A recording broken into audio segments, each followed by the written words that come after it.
Hi, it's Jonathan. Welcome to your channel. Today, the topic is about tones, guitar tones.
The never-ending chase for the ultimate guitar tone has always been both a curse and a blessing for most of us guitarists, especially electric guitarists. I remember when I was young, when I was first starting out, I was trying all sorts of guitars, all sorts of pedals.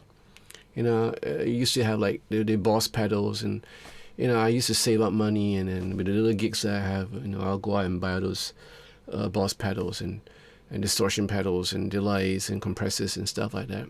I couldn't even afford an amp, so in the end, when I finally got enough money saved up by some of the gigs that I was doing full time, I managed to buy a small little Yamaha Ibanez amp. Which was made in Japan back then, but it was lacking in many ways, and it was a transistor amp, not a tube amps. And I was like always trying to get the right tone on stage, But later on, as I play in the clubs, that I was playing in the night, I found out that no matter what tone I get, it's all dependent on the front of the house engineer. And he's the one who's gonna represent what you are sounding on stage to the house, to the audience. So I'm actually at his mercy. But it's a good thing that I have great friends who are engineers, so they kind of knew what I wanted through the years. And yeah, I got positive feedback from the audiences, from my friends, from my wife, which I had to give acknowledgement to, because she's the one who's mostly in my gigs, and she'll be out hearing. Back then, she was just my girlfriend, So she'll be hearing out for my tones, and she would give me feedback at the end of the set or at the night and tell me that, oh, the guitar is a bit too sharp and stuff like that. And I will hear feedback from the engineers too, which is the most vital thing. I will hear from him what are things that I need to improve. And that's where I start to tweak. And, tones is a never-ending subject. What is the ultimate tone for you? And you have all sorts of variables, and all sorts of conditions. Like, if you have an amp, and the amp is like on the floor, and the amp is not facing you, all these things you got to consider whether the amp is facing the back of you or in front of you. Because in concerts that I do, sometimes you get the luxury of having stage monitors which act as an amp, and they're actually facing you, and you can hear the tone straight off. But there are times when the amps are facing the back of you and it's mic'd out. And depending on what mics, where the mics are placed, all these play a part in the overall chase for the ultimate tone. The effects that you buy, for example, are the compressors that you buy, the distortion pedals, whatever overdrive pedals that you buy, all that play a part in the ultimate tone that you're trying to get. And of course, your guitar, your pickups, the wood of your guitar, how you play, how you dig in, your position of your pick, what sort of picks you're using. All this contribute to the ultimate quest for the ultimate tone, in your journey as an electric guitarist. And I've been through all these years. I played through countless amps, from transistors to tube amps, and to the later time to until back in 2000, where I switched everything. I gave up all the amps and I went into a Line 6 amp simulator system. So I was using the X3, the X3 Live. Back then it was a HD. Then it was X3 Live, and then after it the Helix. And I'm happy with it because the whole concept of live playing evolved from listening to stage monitors to IEMs in your monitors. And I'm still in a cross in between because I'm still getting tones from my monitors. I have a stereo pair of monitors on stage with me, so I'm hearing the tones from there. And once I get a tone from there and I'm satisfied with it, and that's it. And I will have the stage monitor into the minimum level so that it doesn't kill everyone with the mass volume of how electric guitarists can be. They can be really loud. We can be really loud, and we do not know it. So I have it in such a way that it's just nice, where my pickups can have a sort of feedback coming up from the stage monitors. What I mean? When I'm doing distortion, I could have, if I stand a little bit closer to the stage monitor, I could have like feedback coming in. And what I'm hearing later after that will be from my IEMs, and whatever adjustments I need, I will adjust accordingly to what I'm hearing. To be an electric guitarist, you need to be a hearer. You need to know, to pay attention to the tones that you are emitting from your amps, from your effects, from your guitar, from your fingers. You have to be conscious of the fact that everything that you hear that's coming out from your guitar, yes, it has to be scrutinized by you. If you don't love your tone in the first get-go, nobody's gonna like the tone. If you're satisfied with your tone, then that is the way to go. That is the way forward to getting your own unique tone. When I first started out, it's all about emulating. In short, copying the tones that I hear from the albums that I'm hearing, the records or the CDs, or the songs that I hear, my favorite songs. So I will always listen to certain songs, and I would emulate the tones from there. And then I would try to figure out, how do I get that tone? Is it the distortion, the overdrive, the delays, the reverbs? So these are things that you might want to consider. And in listening to the songs that you like, as you try to emulate the sound that you're hearing, it's always good. Again, I say again, it's always good to have a friend in the audience, or when you're playing, all the friends or your band members, and ask them how do they think about the tone. It all comes down to the fact that you have to, in the end of the day, you have to decide on what tone is good for you. Of course, if you ask a drummer about a guitar tone, you might get different variables. You might get different reactions. Same thing for a keyboard player. But if you ask a fellow guitarist, he'll probably give you more constructive feedback.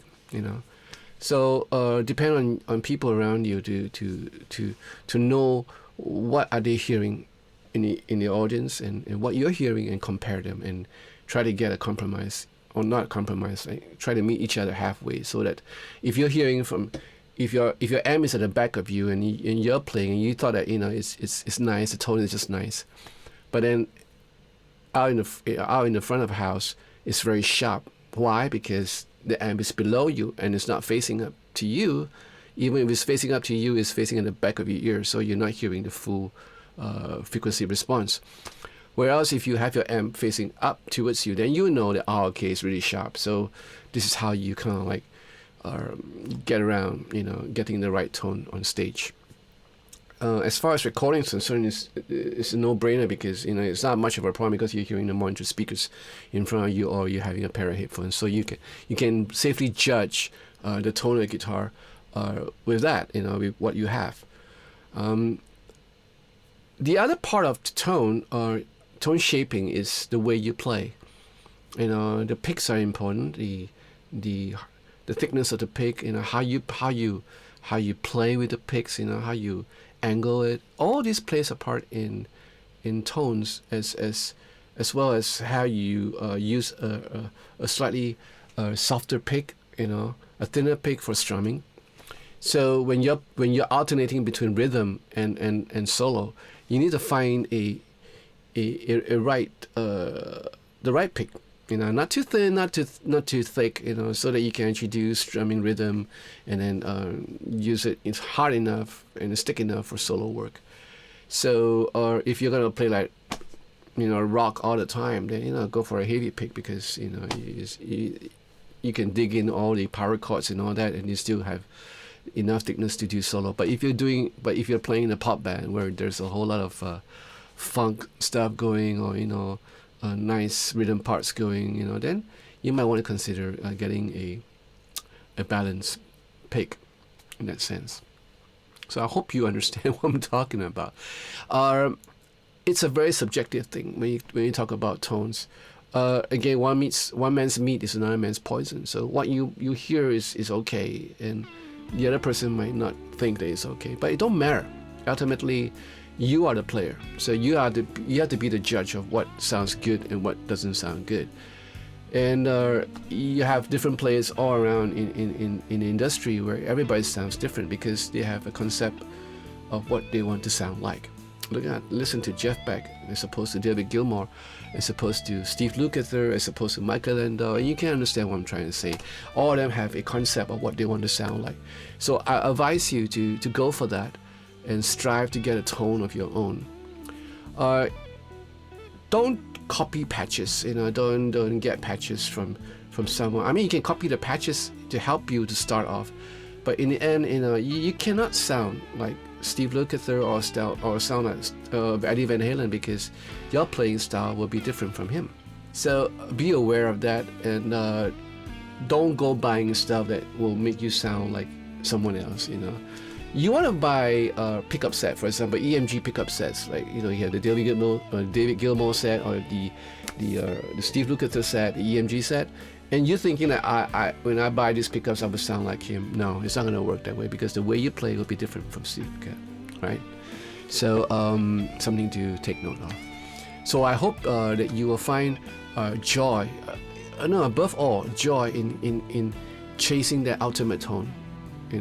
And getting guitars, having different guitars, they have to have different tones. But ultimately, in the end, there's a certain part of their tone shaping that will make you sound like you. And no matter what guitars that you're using, whether you're using a Tele or a Strat or a Les Paul, for that matter, there's going to be certain elements that will sound like you, and that's a good thing. So I hope you enjoyed this video. I hope you learned something from this, and feel free to ask me questions, if you want to. And I hope you have a great new year ahead, And if you want to subscribe to this channel, press that bell, and you'll be notified of new videos that comes out. So in the meantime, you guys enjoy yourself, the holidays, the remaining days of the year, right? And I'll see you later. So take care. Ciao.